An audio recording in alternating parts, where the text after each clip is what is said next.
This is one of our favorite projects to do, a custom epoxy American flag, and we're calling this one our Midnight Edition. We used a black base, silver highlights, our flag stencil, and some black spray paint to get this look. Everything we used will be linked below, so you can do this project too. Watch how cool it turned out.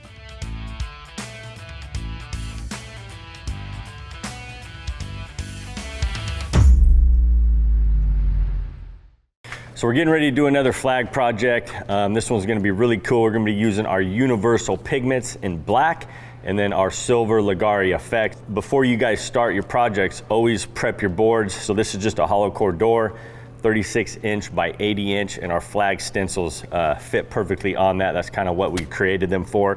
You don't have to use a hollow core door. You can also use piece of MDF, anything you want, just make sure it's 36 wide by 80 inches long, and then our flag stencils will work on that. So we're gonna be doing black primer because we're doing our black universal pigments on this. Always make sure your edges are rounded. We just rounded these edges by hand. It's really fast, really simple, and then make sure you clean your projects really well before you prime on those, because what can happen is if you don't get all the dust from sanding, debris off, our primers aren't going to chemically bond as good as they should, especially on your faces. If you guys are doing our stone kit process where we tape the edges, make sure your edges are clean. We always like to wipe them with denatured alcohol before that, but you can kind of see, we'll go around this board. So we sanded these edges so they're nice and round, that way the material will flow over evenly. So all these hollow core doors have little gaps on the ends that we got to fill, and then we just want to make sure that's flush. If you got to sand it, or you can just scrape it tight with a putty knife. Each one of these ends have those little gaps, so we want to make sure those are filled, and then make sure your boards and projects are completely level both ways. That way the resin doesn't run to one corner and mess up your design. We're going to be using our WB primer. I've already mixed it up. Now to figure out how much primer you need, you just take your square footage and you times that by 0.4. That's what it calls for. I always like to do on smaller stuff 0.6 ounces because the roller is going to soak up a lot of that primer, and it's not fun to have to mix up a little more primer if you run out. So always make a little extra on smaller projects. Larger projects, you'll have plenty at 0.4 ounces. So typically, the easiest way to apply the primer is just dip and roll out of a roller tray. I'm gonna just coat this quick, so I'm gonna pour a bead down the middle and just cross roll. This is a really fast way to do it, and you're not wasting roller trays. So you can see how much this roller soaks up right off the bat.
All right guys, so change of plans. I was worried about, since we had a dark base color, I was worried about ghosting the black and not being able to see the flag design once we flood coat it with epoxy. So what I did is after I ghosted it, we just put on our matte urethane. So everywhere the flag stencil is at is gonna be matte, and everywhere the stencil is, when we pull it, is gonna be high gloss. So it's gonna give it a really cool look. So that's what we did. So instead of using that other 3 quarts out of the gallon-and-a-half kit, I decided to put matte urethane on it. Now, can you do that without the matte urethane? Yes, you can use black matte spray paint. A lot of times, sometimes you'll get glossy spots by doing that, and also it's locked in now with the top coat. So if you ever want to clean the flag, we can use chemicals, we can use denatured alcohol, isopropyl to clean it, and it's not going to smear that paint. So we always like to lock everything in, and that's why I did it. I was worried about the black showing up since we had such a dark background. And then this is just gonna give it a really cool look, having the flag actually a matte finish and everything else high gloss. So that's what we did. So I'm gonna be using our matte urethane.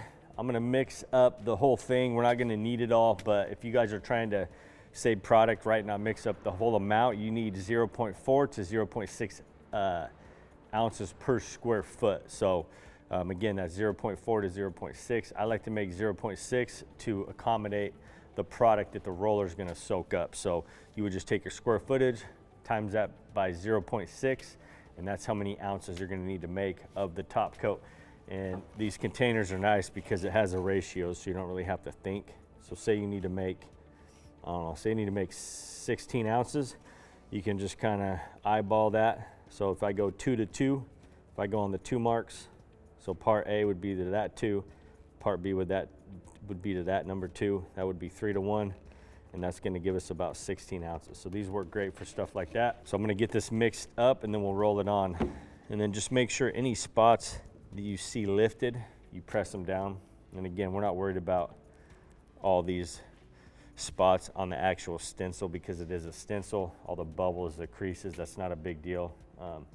So I just want to make sure everything's stuck down on the edges so we don't get that urethane bleeding underneath the flag. And then I always like to add the 10% of water to the part B and shake it up. And I'll just mix this by hand, scrape the sides, scrape the bottom.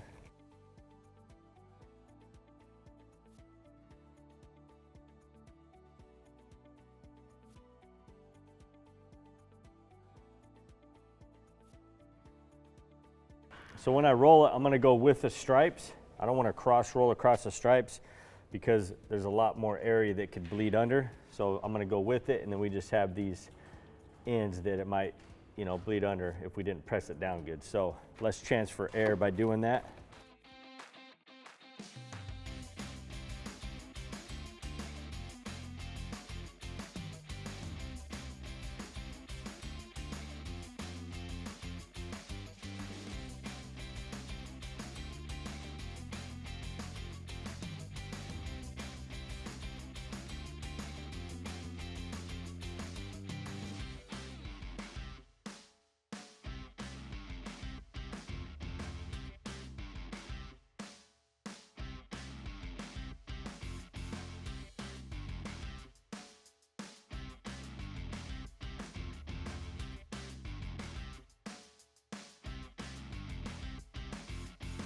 That's it, guys. So I'll throw a fan on it, let this thing dry out. It's always best to let it kind of get completely dry before you pull the stencil. That way, you know, you don't scrape it or something, have one of the stencils tear, fall in it. So we'll let this dry out and then we'll pull it and show you guys that next. All right, guys, so it's the next day.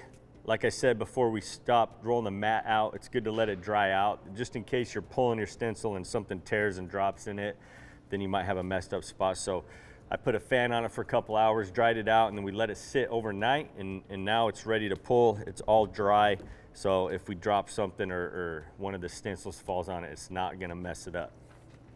So we're gonna pull this edge off first, this blue tape.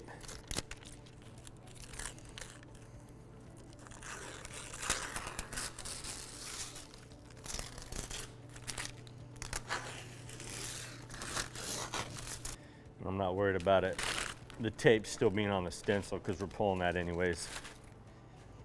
And so that's exactly the look that I was going for. So you can see the contrast now. If we would have high glossed flood coat of epoxy over this, you probably wouldn't have seen it unless you did a solid black coat, but I wanted to be able to see some of the silver Leggari effects through that. So I didn't do a solid coat of black on it. And then having that matte finish just really makes it pop.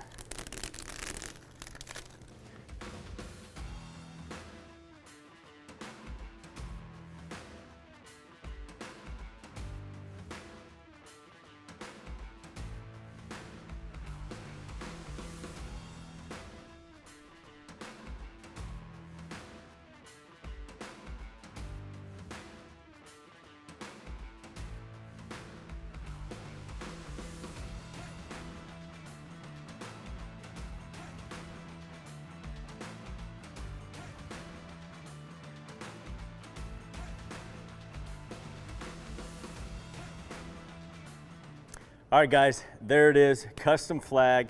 They wanted like a midnight edition, just dark colors. And again, since we were doing dark base, which we had here with the silver effects, we wanted to do the black ghosting, and I was worried about flooding it and not being able to see the stars and stripes as much. So then I decided to do the matte urethane, and it turned out perfect. So exactly what I envisioned here. And if you guys have, say you maybe pulled a star or something and you had something that was, say you had a spot that was messed up, you can always tape off sections, re-ghost them, right? Add a little top coat. There's a lot of ways to fix any imperfections, but these stencils work amazing, and you can get them right on our website under single items, leggari.com. And again, the stencils are specifically designed for a 36-inch wide by 80-inch long piece of wood, hollow core door. And you can even do bigger boards or whatever, the flag won't fill the whole area. And then again, like I was saying, we could tape off this edge and we could do a matte edge, right, to kind of trim it out as well. So a lot of options, thin blue lines, it's really endless. So a lot of different things you can do with these flags, but this is it. It's ready to go. I'm gonna flip this over, sand off the drips, and then he's gonna pick it up very soon. I think he's gonna be extremely excited when he sees this.